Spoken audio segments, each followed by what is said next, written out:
Yeah, so Aaron, I don't think it matters too much as long as Igor's out. Like best high danger save percentage in the NHL down to Georgiev, who's good, but yeah, but even the range, like I might want to play the Rangers here. Yeah, you know what I mean.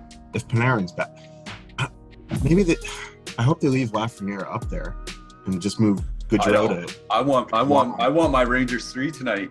I want my Rangers 3 Colorado 1 tonight. Yeah, that's exactly what I mean. That's fine. They can just send Barclay Gaudreau to Siberia. It'll be fine. He's a fourth liner anyway.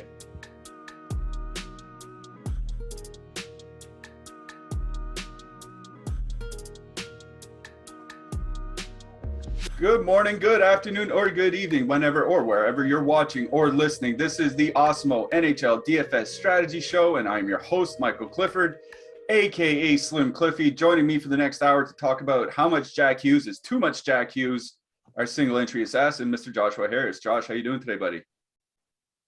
Doing pretty good, or doing pretty well. Correct English I should use. However, my dumb ass was at my desk at 8:30 a.m. getting ready for the show at 9 a.m. And then, we have in our Awesemo, work site, you drop into our run sheet and you tag producer Mike. I was like, Mike has never been with us at 9 a.m. So I checked the schedule 11 a.m. My dumb ass didn't check the schedule to this morning. So I've been up since like 9, or since like 8. So Saturday morning, bang. Tradition, doesn't matter. That's 11 a.m. Delicious. Getting ready to talk some hockey, even though I was ready 3 hours ago. Well, yeah, but that 3 hours just enabled you to get more Bang energy drink and to really sharpen your mental skills that you're going to need for this next hour. Thank you, Bang Energy Drink, the unofficial energy drink sponsor of the NHL Strategy Show here at Awesemo.com. Just want to give a special shout out to our official sponsor here on the Strategy Show, and that is Yahoo Fantasy. They have been very good to us. So please stick around. If you're new to DFS, we have a giveaway for first-time Yahoo users. Really helps you get your feet under you if you're new to DFS. So stick around if you want some free stuff from Yahoo if you're a first-time player. We'll be talking about that a little bit later. Let's talk about last night's slate. I didn't cash. I went single lineup last night. Didn't go well. I had too many Washington Capitals. How'd you do last night? I forgot to ask you. Cash, and it's funny because I had a Blues Josh stack until we got the news that Dan Vladash was starting. So then I flipped it over to a Carolina Josh stack and then didn't even realize I left Blake Coleman in there against my goalie. So I got the shot bonus, the goal and assist against my goalie. Freddie got the saves bonus. I had Svechnikov. Like, I did not have Derek step like the bottom 6 did work, but I ended up 3xing. Because I'm an idiot and left Blake Coleman against my goalie. Well, that happens. I mean, there was some I pulled a major faux pas last night having a guy in the early game in my utility. Just was not a great night for me. Good for you for going 3x, even though a 2-game slate, having one shooter against your goalie really isn't that big of a deal. Like, it's not something you want to do every time you play, but it really isn't that big of a deal to have one shooter against your goalie. Honestly, that's small. Yeah, no, it's not. It wasn't bad. Like, if it wasn't like a really expensive player, Blake Coleman, for whatever reason, was still 2,900, like inexplicably. In the past few games, he's put up ridiculous numbers. So still surprising he's under 3K. Yeah, I think we're going to see his price come up a little bit. He just absolutely tore apart the Southeastern United States over his last couple of games. We did have one good winner in our chat last night, Mr. G. Always helping out people in our Discord. He did very well last night, both cash games and GPP. So congratulations to you, Mr. G. Hopefully we can bring some more winners. We were doing real well earlier in the week. Last night, a little bit of tough night. Again, just a 2-gamer, not too much to get hung up about. You could be like in first and like someone scores and you drop all the way to like 728th because you don't have them. So like really you just log back in at the end of the games and see what happened. Yeah, that's pretty. It's a good way to just kind of enjoy the games, right? Because you don't have to sweat it for like 6 hours. kind of do like those little mini 2-game slates. Before we get too much further, I do see about 40 or so people in the chat. If you guys could throw us a thumbs up, really helps us. If you haven't subscribed to the channel already, we've cracked the 70K mark. We are on our way to 420,000 subscribers. That's the next big goal I'm looking for. So please click that subscribe button if you haven't, and click the bell to get alerts when we do go live with our shows. We have free stuff up on the site. We have free premium tools and data. We usually do almost every day. Today being no exception. We have NFL Week 18 top stacks. We have our NBA player projections, and we also have our NHL top stacks. So you'll hear us talk about top stacks and top 2 percentage and all that a lot today. If you want to check it out for yourself and you're not subscribed to the site, head on over to awesemo.com, and our NHL top stacks are free for anybody to use for today. We also have an odd shopper giveaway for a chance to win a free month of Awesemo Plus Platinum. 5 winners will be awarded a free month of Awesemo Plus Platinum. And if you're in the state of New York specifically, you absolutely should be listening. Congratulations to anybody that lives in New York. You can now legally bet on sports. All you need to do is follow the instructions on the tweet and share a screenshot of your first New York wager in the replies. 5 random winners will be selected, and you can find that link to enter in the video description below. Good luck to all our new New York bettors.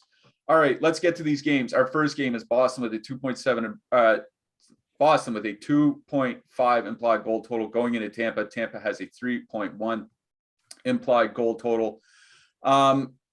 One thing that stuck out to me when I was looking through our top stacks that I just mentioned was Boston's top line. You talked about in our recent show about how their ownership, or not ownership, their ice time has been up and down, basically all season. And I agree with you that I don't really want to play them. They're playing 15 or 16 minutes. They were up to about 19 minutes in their last game. And I see them coming in at 1.5, 1.6% ownership. I get it's a really tough spot, but that feels like really low ownership for what could be a great line. What do you think about this game, Josh? Yeah, it's just tough because there's Colorado, there's who else? There's Toronto, there's Washington, there's Sharks, there's this and that. There's just so many spots on the slate that in 1 to 3, it's kind of hard to just, go, hey, let's play Boston 1 against, Vasilevsky and the Lightning. But I get it. Like, it is a 2.5 total on the road, and they are expensive, but their minutes are coming up. If you can tell me that they're going to play 19, 20 minutes, like at 1%, I'm definitely going to have some in MME. I don't know if I'm going to get there in 1 to 3, but, if you want to leave Craig Smith off and add in Pasternak for like old Boston 1, you don't really, want to go against, Tampa Bay power play penalty kill. But, if you want to spend, 22,000 to do it, it's going to be almost non-owned. And if they go off, like, I don't want to say like low-owned Colorado the other night, because they were pretty low-owned, but they're not going to be as low-owned as Boston won tonight. Like, you're going to be way ahead of the field, but it's just tough to get there just because there's so many teams in really good spots at similar prices. So I think I'm going to save Boston 1 for MME tonight. On the Lightning side, Boston 1's probably going to get that Cirelli line. They've been okay, but, their defensive numbers aren't great.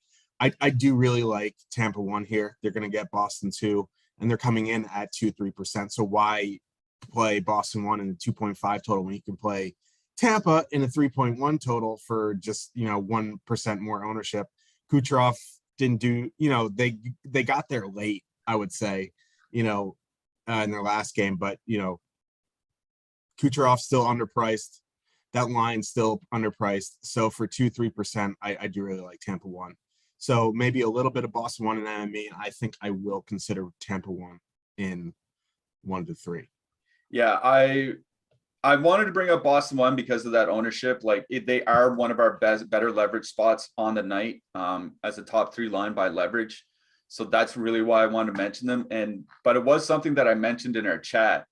Do you want to play Boston 1 at 1.5%, or like you said, Tampa Bay 1 at 2.5% in a better total at home? Like, it just makes a lot of sense to go right back to Point, Kucherov, and Palat, and that's exactly what I'm going to do. Like you mentioned, 6,500 Kucherov is still like $1,700 too low. Like, that price has to still come up quite a bit for him to get where he's supposed to be. So I'm 20 maxing here tonight. I will absolutely be having some Tampa 1 here. Like you said, going into that second line, especially where they moved David Pasternak up to the top line at times in their last game. If they do that and move Craig Smith back down that second line, it just makes them even worse, right? Like, I think this is a really good spot for that Tampa top line.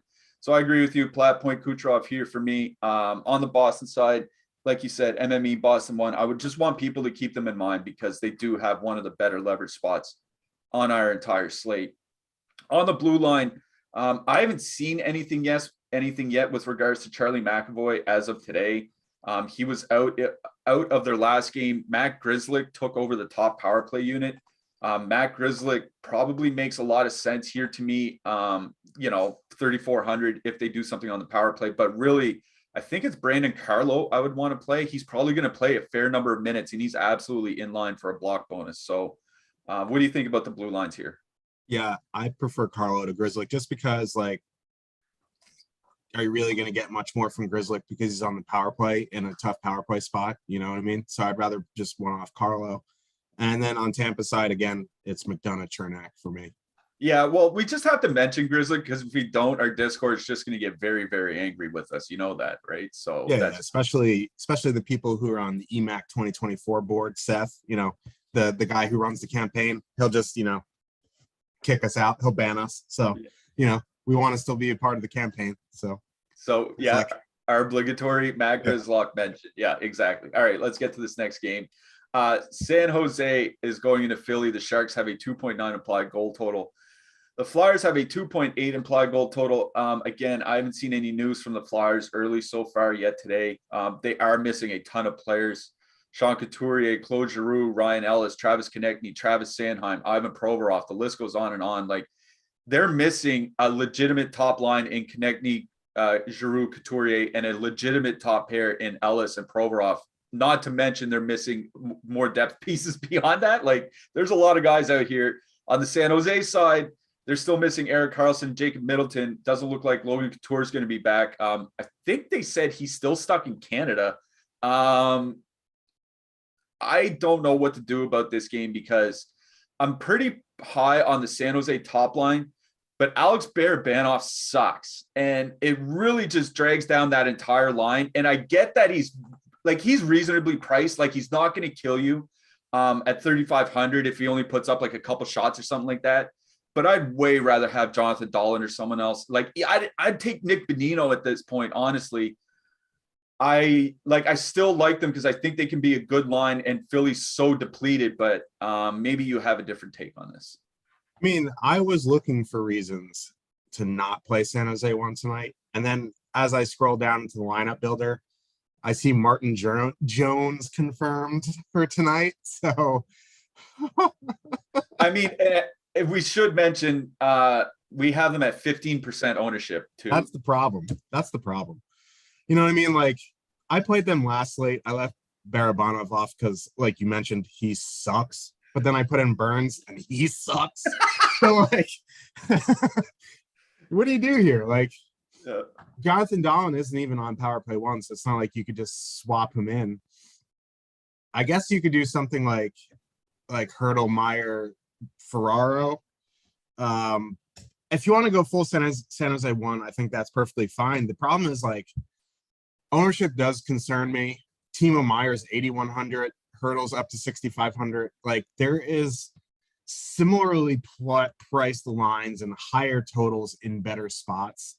Like, this is as Niehaus would say, a primo spot, but there are way better, like, there's like as good a spot there is, there's better spots tonight for similarly priced lines that are coming in at lower ownership. So I think in 1 to 3, they're definitely going to be in the mix, but I don't know if they're going to make the cut for me. If you want to play them, go for it. You want to add in Burns, you want to pay 6,200 for 2.8 DK points, all for it. But it's going to be an interesting decision for me. On the Flyer side, I don't know. Like, the Sharks' depth is poopers. So, like, maybe have some like Hayes Van Riemsdyk or even like Frost Lindblom if you're trying to get in some like expensive power play stacks. And they're, Hayes Van Riemsdyk power play won 4%, but like you go down to Frost Lindblom, they're 5,300 for the two of them, almost no ownership. I actually don't mind that if you're trying to jam in like Colorado one with Makar. I think something that we have to wrap our heads around here today, and Mike, you might want to cover your ears for this, is that if we're playing Flyers, we have to agree that we're playing a bad line. Every single line from the Flyers in this game is bad. The JVR Frost, or the Lindblom Frost duo, 43% shot share so far this year. The Atkinson Farabee duo, like 44% shot share this year. Like Kevin Hayes has been one of the worst defensive centers in hockey this year, and we've talked about why that may be. I feel like we're picking on the guy, but it is what it is. And they're missing Couturier and Giroux, so this team is effectively without their top three centers at all. Like, that is just too much to lose. I just don't. I get that the San Jose depth is bad, but man, I think the Flyers depth is honestly worse right now.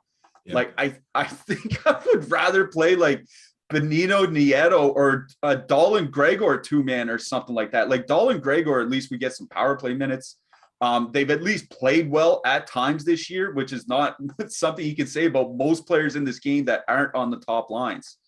So I think for me, like Hertl, Meyer, Barabanov, I'm definitely considering them, but it's the ownership that might keep me off of them. I think a two-man of like Gregor, Dahlin, or just, Gregor Weatherby or something like that down on the Sharks third line makes sense, because that Philly depth, man, there's just nothing there. There's nothing there. You're going into a 42% line and Keith Yandel on the blue line. Like, let's be real about this. There's just not a lot here. So San Jose 1, San Jose 3 for me out of this game. On the blue line, Cam York has been playing a lot of minutes for the Flyers, and he's a big-time prospect for them. I think he's fine at his price. You mentioned Mario Ferraro. I think he's fine at his price. I'm not sure if I even want to play Brent Burns in this matchup. He just doesn't do anything but block shots. What do you think? He doesn't even block shots anymore. That's true. He just skates around with his looking like a Wookiee. I don't know. If you want to put him in, I think, do it with San Jose 1. Ferraro for me, Cam York for sure. If you want to go Rasmus Ristolainen, I think that's fine as well. Yep. All right, let's move it along then. Florida is going into Carolina. Florida has a 3.1 implied goal total. Carolina sitting at 3.3. The Carolina Hurricanes, they just played last night, put a beat down on the Flames. I guess it was kind of a close game. I think it was like 4-2 in the third period at one point, ended up 6-3. Carolina won that game last night 6-3, but they looked absolutely awful for the first, I don't know, at least the first period, if not the first 25 to 30 minutes of that game. It was really just the Flames' goaltending that really let them down. 6.5 total. You're seeing a lot of goals expected in this game, but we're not expecting a lot of ownership. Carolina 1 coming in under 2%. Carolina 2 coming in at about 2%. I see Florida 1 and Florida 2 both coming in under 2%. A lot of goals, but not a lot of ownership. I think it's probably line combinations, a lot of broken lines and stuff like that. So that makes sense. What do you see in this game, Josh? Oh. Like when you're betting, we have a New York betting segment coming up. You like betting overs because then you like root for scoring. In this game, like I feel like betting the under, but then like betting unders just feels awful because you have to like just root against everybody. Like you have to root for a bad game. But like Svechnikov, Trocheck, Foss, they're probably going to get Verhaeghe, Barkov, Mammon. And that Trocheck, Svechnikov line with Foss there have ridiculously good defensive numbers. So then you move to Florida 2 and you're like, okay, they're going to get Aho, Niederreiter, Teravainen. They're a little bit high event, but like Aho, Teravainen, Niederreiter have ridiculously good offensive numbers. So it's just like, I think they're going to cancel each other out here. The problem is Bobrovsky has a tendency to get a little leaky. Antti Ranta hasn't been very good this season. So like, while like these are tough matchups, goals are going to be scored. The problem is we just don't know where they're going to be coming from. And I think that's why you see really low ownership, because I have a hard time going who am I playing tonight? Like I think you can make a case there's 6 playable lines in this game. Every top 6 line on either side is playable, and I can't figure out where I want to play. I think it's going to be Svechnikov, Trocheck, Fost for me, just because with Barkov or Hagee have ridiculously good numbers there. With Maxime Mammon there, they become pretty high vet. Yeah, so the defensive numbers get worse. Yeah, they get high event defensively. So I think if I'm going to play a line from this game, it's going to be Svechnikov, Trocheck, Fost, and I'm going to leave Fost in there because for 2,600, he's involved. He's not some just like we talk about like bad third wheels. Fost isn't one of them. Like he's hold. Not Barabanov. Yeah. So I think for me, it's going to be Carolina 2. I wouldn't fault you if you want to play Florida 1, Florida 2, even Florida 3, or if you want to play Carolina 1, Carolina 2, or Carolina 3. But just for me, I think it's going to be Carolina 2. Yeah, Carolina 2 absolutely sticks out to me because of that Max Mammon thing. Like, he's a nice story coming over from the KHL, working his way up the lineup and all that, but he's just not a first-line player. Like, this isn't Anthony Duclair or Frank Vetrano or something like that jumping on the top line. I think he just honestly makes them worse. So I like that Carolina 2 call. I think I'm going to go to Florida 2 here for the reason that you mentioned is that Carolina 1 line, very like elite offensively, but they do trade chances back and forth. And if you're going to trade chances with that Florida 2 line, Huberdeau, Duclair, and Lundell, I think they can really do some damage here. Huberdeau's price is still fairly reasonable when you consider what he's done this year. He's not priced amongst the top 10 wingers on DraftKings tonight, despite the fact that I think he's put up like 13 points in his last 3 games or something like that. Like 11 points. It's crazy. And Lundell is cheap, and Duclair can be a shot machine. So I really do like that Florida second line here tonight. I think you can just like 2-man, like either like Lundell, Huberdeau, or Huberdeau, Duclair, or something like that, and then throw in your favorite Florida defenseman and be on your way. So that's where I'm with you on Carolina 2. I'm also on Florida 2. On the blue line, I don't really like any of the guys on the blue line in this game, but I know I'm going to have to play them. And the guy that immediately sticks out is Mackenzie Weegar. His price has come down like $1,600 in 3 games, and he's still shooting and blocking shots. And what should be a high-paced game with a lot of goals, yeah, give me some Weegar at 4,900. Obviously, good ass down at 2,500, always in play. Anybody else? We love a good ass here, but like I'd rather find 600 for Gustav Forsling. I agree with that. So yeah, and then Jacob Slavin's price has come down too to 4,600. He's not getting top power play time with Tony D there, but like 4,600 is fine. Tony D is fine. Brady Shea, since coming into 2022, apparently is the best DFS defenseman on the planet. So if you want to play him at 2,900, I think that's fine. All right. I agree with that. Let's move it along then. Mobile sports betting, our New Yorkers. Thank you to the legislators that made this possible and to everybody that pushed for it. Mobile sports betting is now live in New York, which means it's time to take advantage of some very lucrative sign-up offers. Alex Awesemo Baker has cracked the code on how to make the most money by exploiting the sign-up offers to your advantage. So before you sign up, make sure you read the article linked below. And New York bettors, if you haven't already, be sure to check out the free giveaway we have pinned on our Awesemo Twitter handle, which is Awesemo_com, for a chance to win a free month of Awesemo Plus Platinum. Get your bets in, New York bettors. All right, let's get to this next game. New Jersey, 3.1 implied goal total. Columbus, 3.3 implied goal total. I imagine telling yourself at the start of October that a Devils Jackets game would have a 6.5 total. Josh, my God. Obviously, there's stuff to play on both sides. I wrote up Jack Roslovic for the Power Plays article that was just posted on Awesemo.com. It's free to read for anybody that might be watching. Head on over to Awesemo.com. My Power Plays article for today is up. He's skating with Jakub Voracek and Oliver Bjorkstrand, but they're coming in at very high ownership here today. What do you see out of this game? Yeah, like I still want to play them. Thank you. I had the same notion in my head. Yeah. Just I have a hard time believing that Jack Roslovic's going to be 9.5%, but if he is, that's fine. Like, he's 2,800. Like, I wanted to get behind Jenner Line, but like their numbers together, those two, and like it's a large sample, just not good.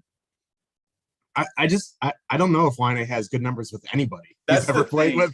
Is like Line, he's one of those expected goals breakers where like he might have a 2.2 expected goals for, but it's actually like 2.9 actual goals. It's just it's the way he plays. Yeah, I mean, I think it's gonna be Voracek, Roslovic, Bjorkstrand for me.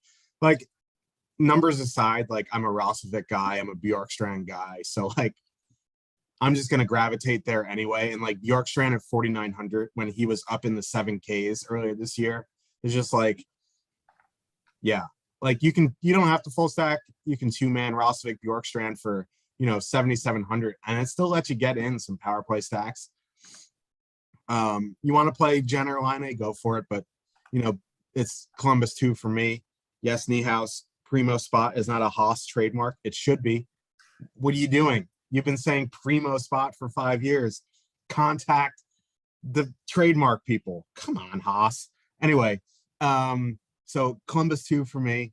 So that answers your question. I'm advising you, yes, Columbus 2.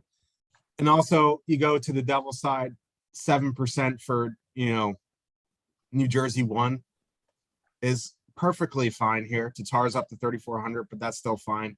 Hughes still feels a bit underpriced at 6,600. Bratt feels a little expensive at 6,100, but I still think you can full stack here. Anyone getting the Line A matchup is a good matchup. Jack Hughes has been on a tear, so Devils 1 for me. Not really anything else on the Devil side. And then I would be just real quickly, if you want to get away from the ownership of 2-manning like Roslovic, Bjorkstrand, I think you go down to Sillinger, Domi. I see Jake in chat, so Cole Sillinger, how you doing? Yeah, Jake, probably the number one Cole Sillinger fan on the planet outside of Cole Sillinger's family. I want to talk about that Jenner Nyquist line real quick, because like you mentioned, like Line hurts every line defensively. It's just the way it is. That's the way he plays. And without him, that line is 49% shot share. So like as a trio, what are they going to be with him? Like 44%? Yeah, 45%, something like that. And that's the line that's going to go into the New Jersey top line. The New Jersey top line of Hughes, Bratt, and Tatar been absolutely electric this year. Hughes and Bratt alone, I think their shot attempts per 60 minutes is north of 70, and we're approaching a fairly large sample here with them. I just really love that New Jersey top line again, and I thought we'd see really, really high ownership on them, but they're coming in basically right at their top 2 stack by our top tools. So yeah, back to Hughes, Bratt, Tatar for me. On the Blue Jacket side, I wrote up the Roslovic Bjorkstrand line. They don't really have good numbers together, like 47% of the scoring chances. But if you're going to go into Nico Hischier playing with basically 2 AHLers, like I think that's probably going to be a very good matchup for them. So honestly, I think I'll play Roslovic Bjorkstrand, as a filler. They're definitely going to be in my consideration, but it's Hughes, Bratt, Tatar more than anything for me out of this game. On the blue line, obviously Damon Severson still rolling on that top power play unit. He's in play. Zach Werenski is back for Columbus in this game, so that's going to push Adam Bachfist off the top power play unit and probably Jake Bean off the second one. What do you think about defensemen in this game? It depends who's playing with Werenski. If it's Bean, I definitely like Bean, 3,400. It's going to push Gavrikov down to the second pair at 2,700. I still think he's fine, but he's not in as an elite spot at 2,500 as he was the past 2 games. So he still might be good at 2,700. I just rather play Bean with Werenski just because he's going to play 24, 25 minutes. All right, good enough. And speaking of Niehaus, like you mentioned, he did give us A super chat, a $5 super chat. Thank you very much. D House says Primo Spot is not a house trademark, as Josh mentioned. Please trademark that. It is your trademark. Do you recommend playing CBJ2? As we just mentioned, I think they're fine. But honestly, I think the one line in this game to really focus on is the Jack Hughes line. I think we're both in agreement on that. All right, let's get to this next game. And this one is a dandy. Toronto 3.0 implied goal total going into Colorado. The Avs have a 3.6 implied goal total. Mitch Marner to the COVID list, and that's changed up Toronto's lines. Alex Kerfoot takes his spot on the top line with Matthews and Bunting, while Ilya Mikheyev moves up to the second line with Tavares and Nylander. You and I have talked often about in previous shows about how bad Matthews' numbers are without Nylander or Marner, on his line. And they're bad, but they're worse, but they're not bad, like awful. You know what I mean? 55% shot share. But the thing is their numbers get much worse defensively. And I think that's what's really important here for this game, considering who they're going up against. What do you like in this game, Josh? Yeah. So Colorado 1 still 25K. Colorado 1 still coming in low owned. Colorado 1 still in a good matchup because you're going to get Matthews, which is fine, but like Bunting and Kerfoot there.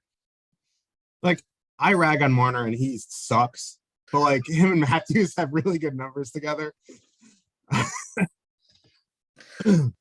So like Kerfoot going up there is a downgrade. Bunting, it just doesn't do much. So I really like Colorado 1 here. And, if you want to play him, there's plenty of filler spots you can go with tonight. They might be higher owned than they were the other night just because they're coming off like just an absolute nukie fest. So they're probably going to be 15-20%. It's just hard to project them for a high ownership at 25K. It just breaks the machine. So I would expect them 15 to 20%. But for me, my favorite line in this game is honestly Toronto 2, because without Valeri Nichushkin on Colorado 2, that line is poopers. And William Nylander, the best Leaf, is on that line. Soup season, Ilya Mikheyev moving up. He's had a very good start since coming back from his injury. I just really like Toronto 2, and they're expensive, but Soup at 3,300 really makes them playable. And they're coming in around 6-7%, which is perfectly fine. Kadri Burakovsky without Nichushkin, like I'm sure you have the numbers, are not great. So I do really like Toronto 2.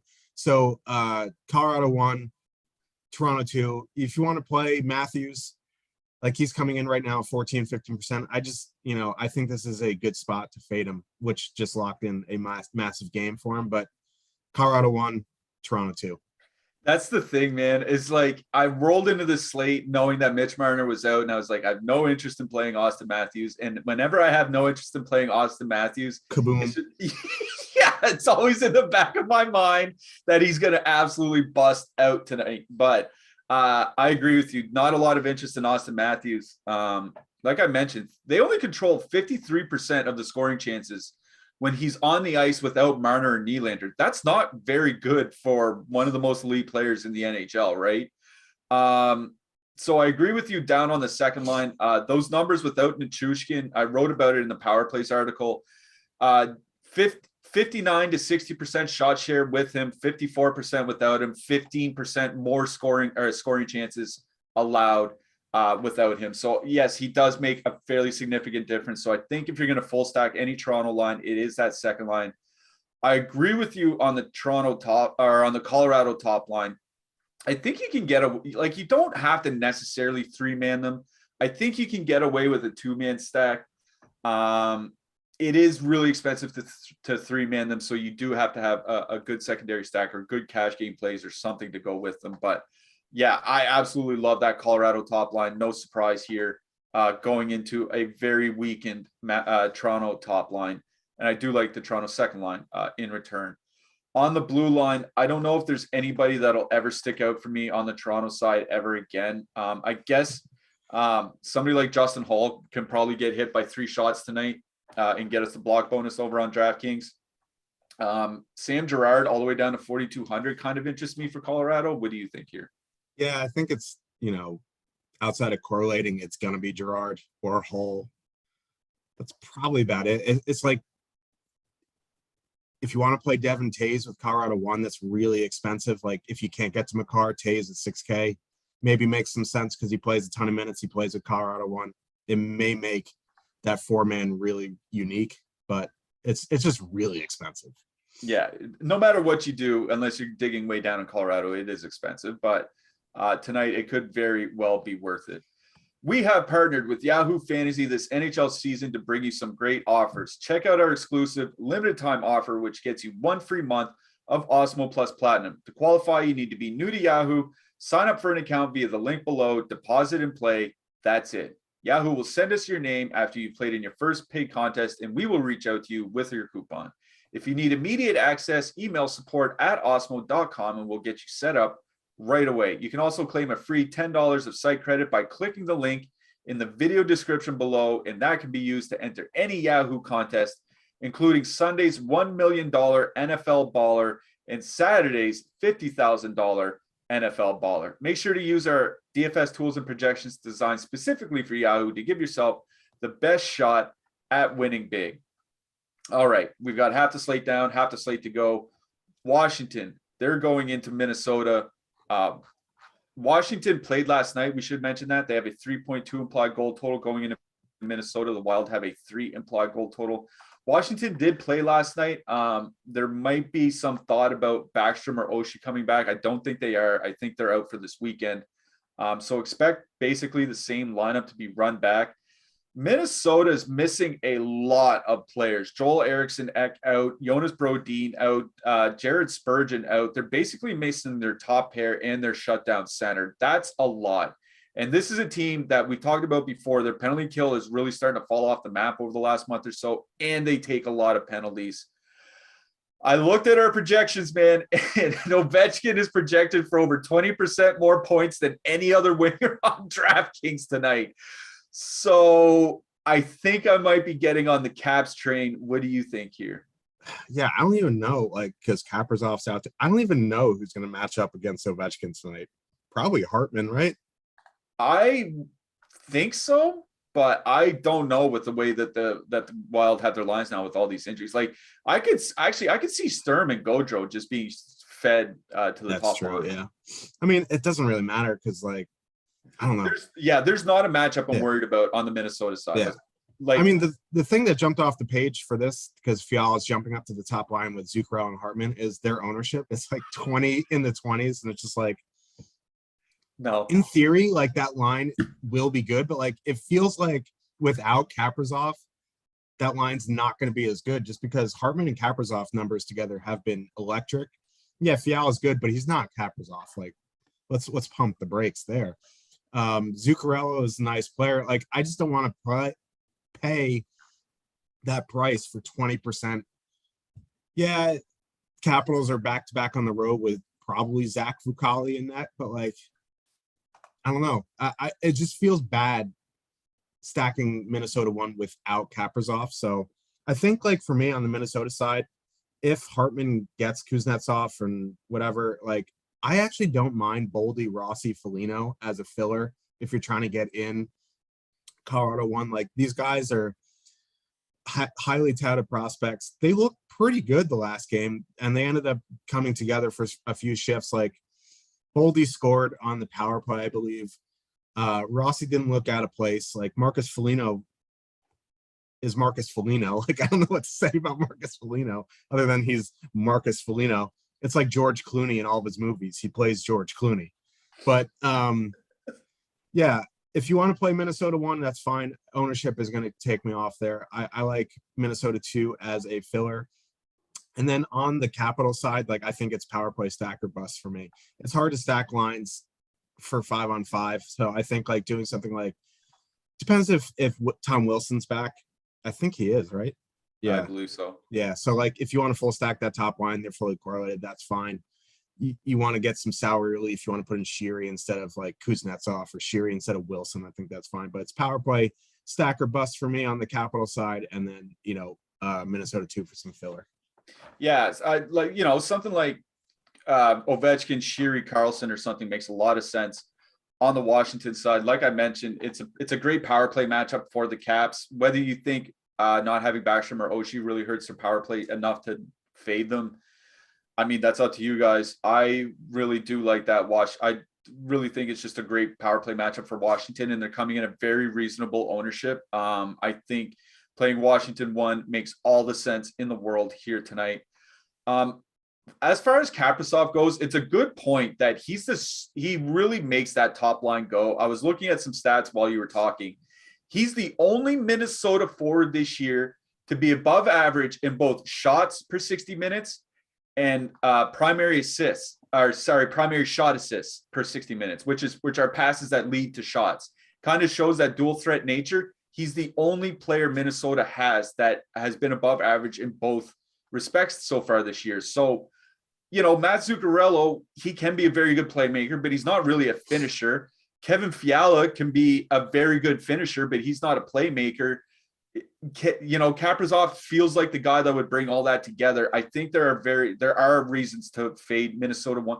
Like, Washington is just a very good defensive team too, like a top 10 defensive team in hockey. And that's without Backstrom and Oshie all season long. I think there are a lot of reasons to fade Minnesota 1 here, not the least of which is the absurd ownership that they have. I think Rossi, Boldy, Foligno does make a lot more sense as a filler. On the blue line, I wrote up Alex Goligoski, for the Power Plays article. He's running Minnesota's top power play unit at 3,400, going to play 20 plus minutes. I think Matt Dumba, 4,700, makes all the sense in the world. He's going to play 25 plus here tonight and is a guy that can both get you both a shot and DK and block bonus. What do you think? Yeah, agreed there. Carlson, really expensive, but not very high owned. Makes some sense. Makes a lot of sense, actually, in capital stacks. That's really about it. If you want to play Fehervari at min price, that's fine, but other options I like better. Yep, I agree with that.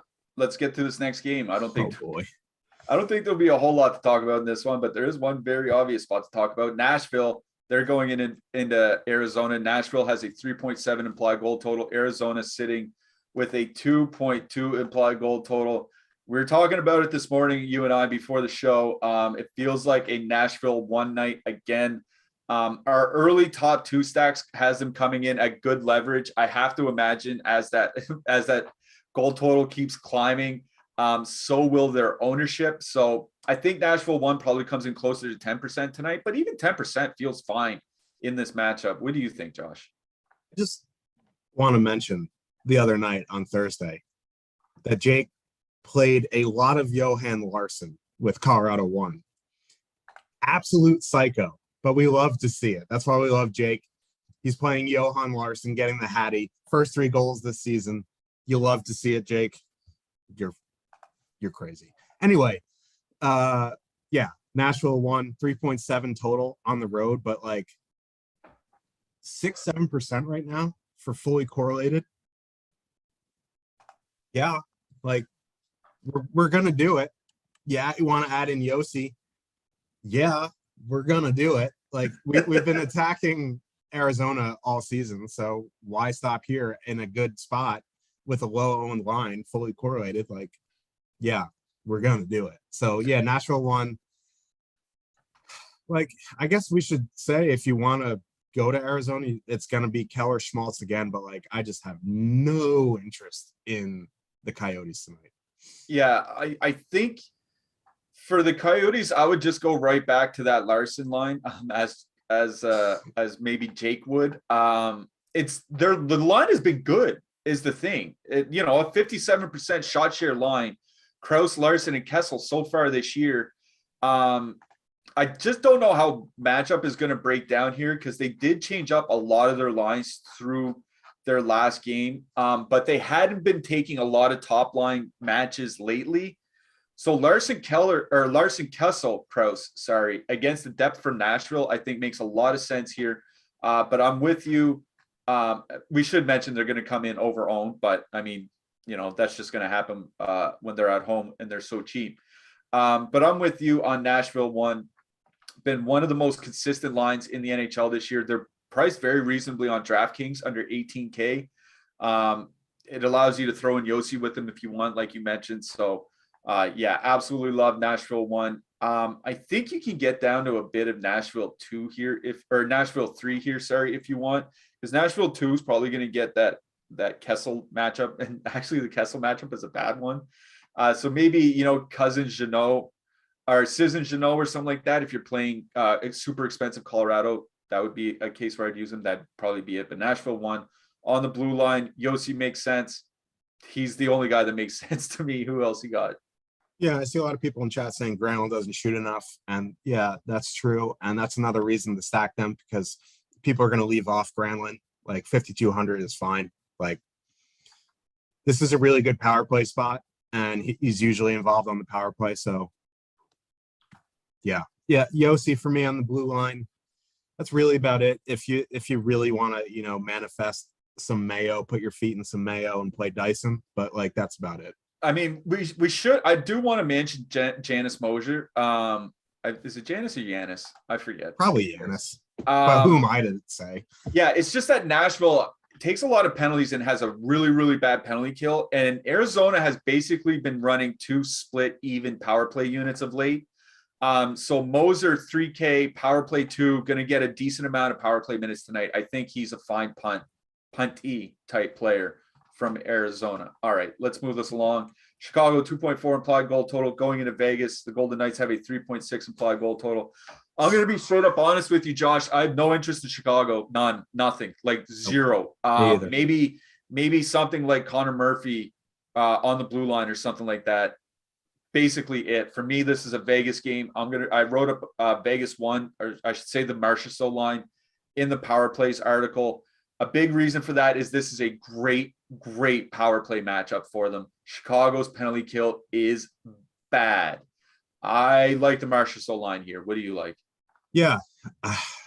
We were talking before the show. I'd rather play Nashville one instead of Vegas one, just because like Vegas, this Marchessault line is going to be overowned. Like it's just what it is with them. I don't know what it is.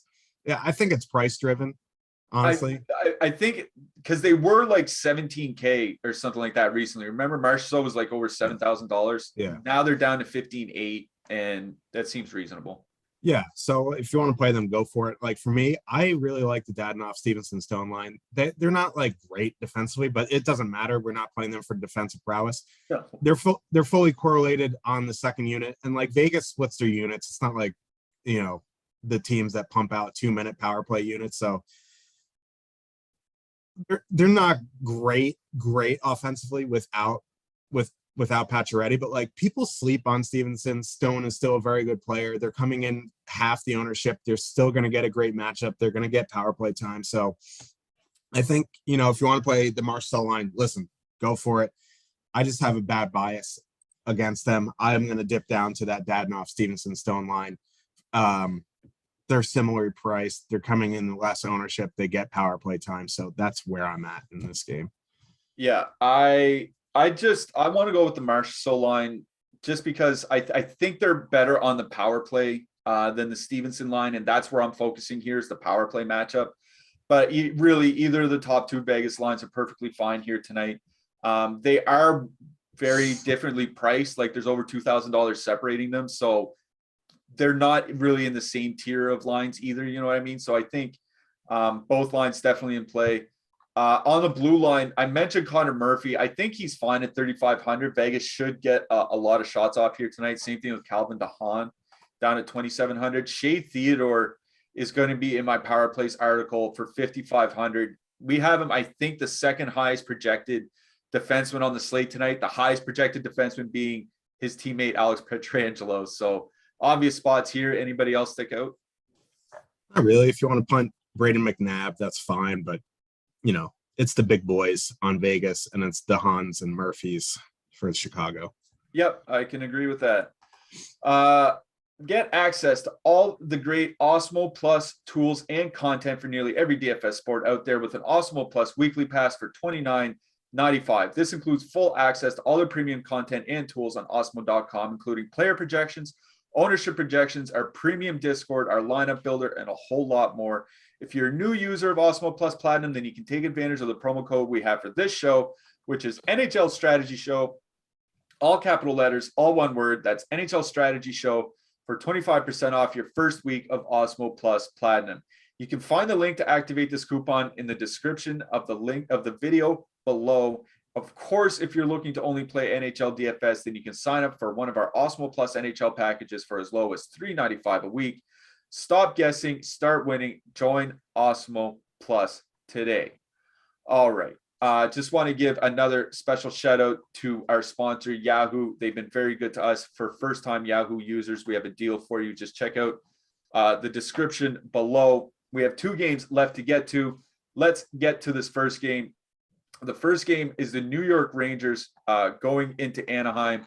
The New York Rangers have a 2.9 implied goal total. The Ducks sitting at 2.6.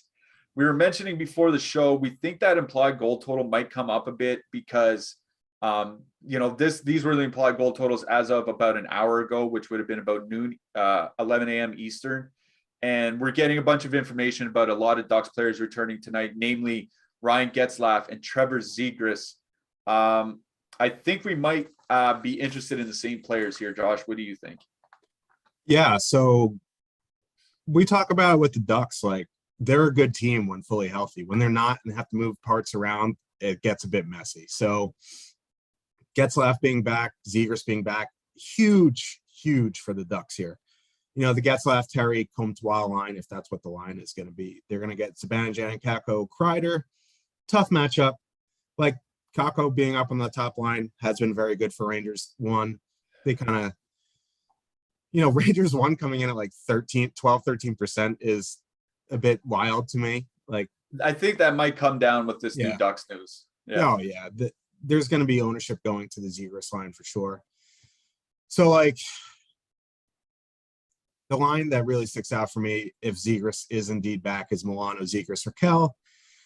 They are only 15-2 to full stack. Their numbers together are ridiculous. Panarin may be back for the Rangers. So, Panarin, Strome, I don't know who's going to be there. I don't know if Hunt's going to be in. Like the Rangers have they skated with like 400 players yesterday. So it'd be interesting to see what happens. But like, even if Panarin's back, I do have interest in Milano, Zegras, Raquel for sure. And then I don't know if you heard us on the hot mics. If Panarin is back, Rangers 3 definitely in play. Hedl, Lafreniere. I don't know who's going to be with him. Maybe Morgan Barron, maybe Johnny Brzezinski, maybe Kevin Rooney. It doesn't matter. Like you can 2-man. Hedl, Lafreniere. They're going to get depth of the Ducks, which is just not great. So yeah, if you want to play Rangers top 6, that's fine. But like really for me, it's going to be Zegras, Raquel, Milano if that's where we're going. And then Hedl, Lafreniere, if you want to play some Rangers 1, I think that's fine too. Yeah, I mean, we definitely have to see what the line combinations are going to be. Panarin coming back would obviously make a pretty big difference for the Rangers here. I do like the Rangers top line because remember that, Anaheim, when they're healthy, sends out their 3rd and 4th lines against the top line from the opponent, right? So tonight that's going to be like Lundestrom, Silverberg, Steele or something like that, like, or Delorier, like they just haven't been good this year. So I think that Rangers top line definitely in play for me. Will be strongly considering them in my 20 max. But I agree with you. This is an Anaheim 2 night, assuming that Milano, Zegras, and Raquel are back together. Those guys have just been absolute dynamos this year. You mentioned here are their numbers. 58% of the shots are controlled by that line. 65 shot attempts per 60 minutes, scoring over 4.5 goals per 60 minutes. Like they're otherworldly. So yeah, Anaheim 2, New York 1 for me out of this game. On the blue line, I noticed like we do like playing Jacob Trouba here, and his price has dropped to 4,600, and that's reasonable, but he's just not shooting that much of late, and that really worries me. I think Adam Fox 6,100 definitely makes a lot of sense. What do you think here, Josh? Yeah, I hope what's his face comes out of the lineup. Libor. I hope he's out of the line. He's just been so bad. But yeah, Adam Fox definitely makes some sense here. If you want to play Trooper, that's fine. I'd rather pay up for Fox. On the Duck side, Cam Fowler, I guess, is okay. Drysdale's okay. If you want to punt Manson, okay. Like defensemen in this game don't really stick out to me. Yep, me neither actually. So let's get to this last game then.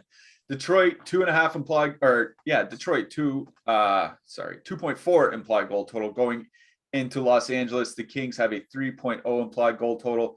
I will be very, very brief about what I like here. I think this is an absolute smash spot for the Kings second line. They're generating 75 shot attempts per 60 minutes, and they're facing a line that's controlling under 40% of the shot attempts. This might be the mismatch of the night. I love Kings 2 here. What do you think about this game, Josh? Yeah, I love Kings 2 as well. Trevor Moore getting secondary power play time and in price makes them a little bit more attractive. Not that, like it. I wasn't going to play him, but now Trevor Moore is on power play too. But Dano Arvidsson have ridiculously good numbers together. You want to throw in Trevor Moore min price, I think that's fine. You want to go to Kings 1, that's fine. Martin Ferk still up there. Scored last game at 6 shots on goal. Like the dude is a DFS fan favorite. But yeah, LA Kings 2 is fine. You want to go to Detroit 1 in MME, I guess that's fine. They're fully correlated coming in at 1.5%. So in MME that makes some sense. But honestly, they have not been that great recently. So I think this is a Kings 2 game. Yeah, and the Los Angeles top line, as we mentioned, I mean, I don't know how Ferg's going to do their long term, but they have been getting a lot better defensively over the last month or so. So I think, if you're playing 150 max or something, Detroit's top line does make some sense here. I don't think I'm going to get to them in my 20s. Like I said, I do like that Kings second line a lot here tonight. On the blue line in this game, no one's sticking out to me at all. One thing I did notice, do you know Matt Roy has 90 shots on goal this year with 0 goals? That's absolutely absurd. Anyways, not playing any defenseman out of this game. How about you? Yeah, he's the anti Mario Ferraro. Ferraro has 4 shots on goal and 3 of them went in. But no one in this game really sticks out at all. If you want to play Doughty at 5,900 and Kings 1 stacks, I think that's fine, but that's really about it. That's what I mean. I think I would correlate, and that's pretty much it.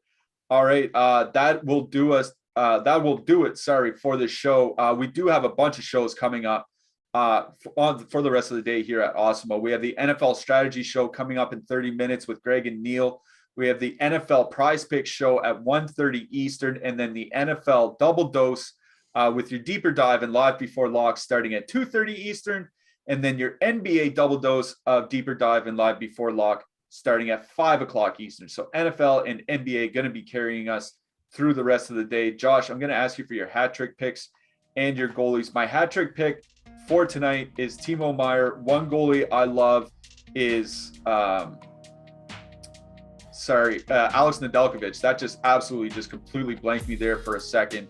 The other one is revenge narrative to the extreme. Marc-Andre Fleury going into Vegas. Who you got? Yeah, goalie's kind of awful tonight. I don't mind Mackenzie Blackwood just because Columbus is getting some ownership here, and this is definitely a winnable game for New Jersey. I also like Andrei Vasilevsky, and my hat trick pick is going to be Sonny Milano cookies. There you go. I love it. Sonny Milano, Timo Meier are your hat trick picks for today. That'll do it for us. As I said, NFL, NBA carrying us the rest of the day. We will be back on Monday with another NHL show. Good luck tonight, everybody.